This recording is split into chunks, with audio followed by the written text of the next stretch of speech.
Bonjour, Dorette bonjour, je Sissibien a suis 49 ans. Dorette, Elle est je suis infirmière dans la infirmière. banlieue lyonnaise Je travaille et à Lyon dans intervient dans deux deux hôpitaux hôpitaux, du sud des de portes Lyon. du Sud Dans cette interview qu'elle et nous a accordée à distance compte dans tenu du une confinement, clinique en cette SSR, ça veut infirmière dire que d'origine soins, suite et camerounaise est au rééducation. front, Les car, patients qui comme l'a sont dit Emmanuel opérés, Macron, ils sortent président de la République française, depuis de la l'avènement du salle coronavirus, d'opération et ils la viennent chez France nous est en guerre. pour une Dans cette interview, rééducation afin Dorette de Sissibien reprendre de nous raconte ses l'autonomie. journées, Donc donne des conseils voilà, et parle des ravages je de viens la à travers maladie. cette Nous l'écoutons. vidéo partager un petit peu mon quotidien et puis voilà, vous dire d'autres choses. Depuis que cette pandémie est arrivée sur la terre de l'Europe, mon quotidien a vraiment changé, ça c'est sûr. Je vis plus au travail, j'ai l'impression d'avoir ma maison au travail et de venir dormir chez moi dans un hôtel. Ça fait que même ma vie de famille est un petit peu en stand-by. Je me lève à 5 heures du matin et j'ai remarqué depuis un temps que je suis obligée de me loigner de mon téléphone, par exemple, le poser soit sur le bureau de mon compagnon, soit sur ma coiffeuse, pour que si le téléphone sonne à 5 heures, que je puisse me lever et me lever définitivement de mon lit. Sinon, s'il est à côté de moi, voilà, je vais l'écouter, je vais fermer, puis je vais m'endormir et je peux aller jusqu'à 9 heures du matin parce que je me sens vraiment fatiguée. Nous avons des journées de 12 heures et nous pouvons travailler parfois sur 4 jours ou 4 jours et demi. On travaille 4 jours sur 12 heures et on te demande de retravailler le cinquième jour, voilà, faire 7 heures du temps. Parce qu'il y a une forte demande sur le terrain dans tous les hôpitaux et malheureusement, c'est la réalité que nous constatons sur le terrain. Alors, je vais répondre aux petites questions qui m'ont été posées par un frère qui est journaliste. Donc, voilà, ma vidéo ne consiste pas à me déplaire de ma profession ou encore d'implorer la pitié des gens. Mais nous devons savoir, il est vrai vraiment que la situation se dégrade considérablement.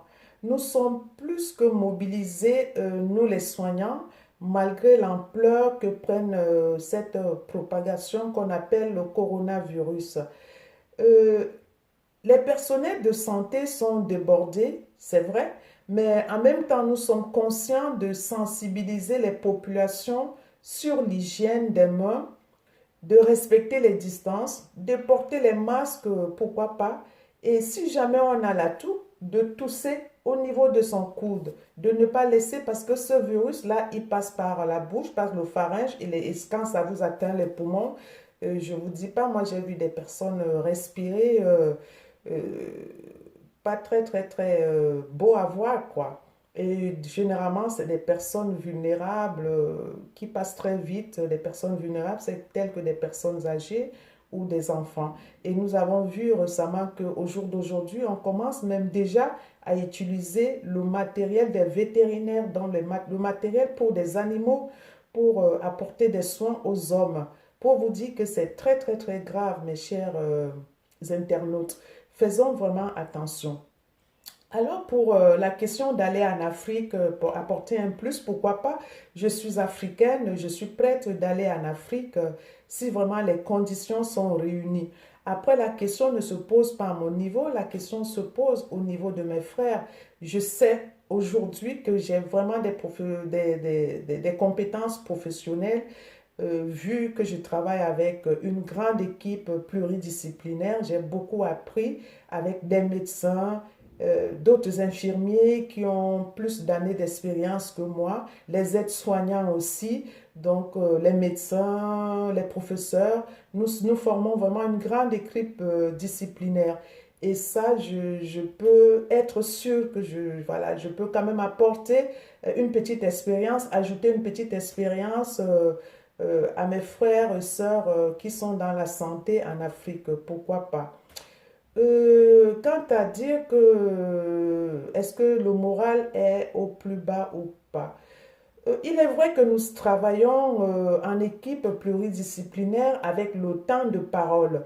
Il nous arrive les après-midi de prendre des temps de parole, que chacun parle, que chacun exprime ce qu'il ressent. Et ça, je trouve ça génial. Nous parlons avec des psychologues, nous sommes accompagnés par des psychologues, par des assistants sociaux, par des grands professeurs qui nous expliquent, qui nous disent des choses. Et ça nous rassure, ça fait que notre morale, même si on est fatigué physiquement, mais nous avons quand même, nous sommes rassurés et nous avons le moral pas au plus bas. À dire que le personnel, il faut aussi dire que nous ne devons pas attendre tout du personnel médical.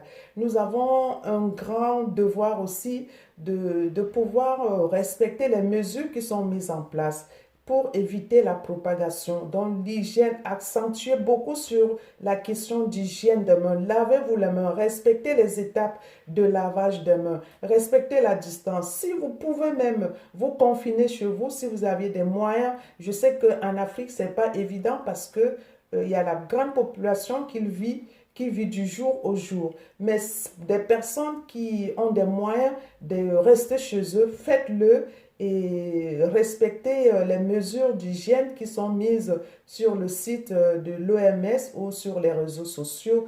Voilà. Euh, le monde médical, en tant que soignante, le monde médical quand même est en train de trouver des solutions afin de stopper cette pandémie. Il est vrai que nous ne sommes pas encore vers la porte de sortie, mais nous croyons que le monde médical ne dort pas. Ils font des recherches, les professeurs font des recherches, ça se discute tous les jours pour que voilà, cette histoire finisse, quoi. Mais soyons rassurés et soyons très, très, très, très rigoureux envers nous-mêmes. Nous voyons que le sida n'est jamais fini, Ebola, je ne sais pas où ils en sont, mais soyons rigoureux avec nous-mêmes au niveau de l'hygiène.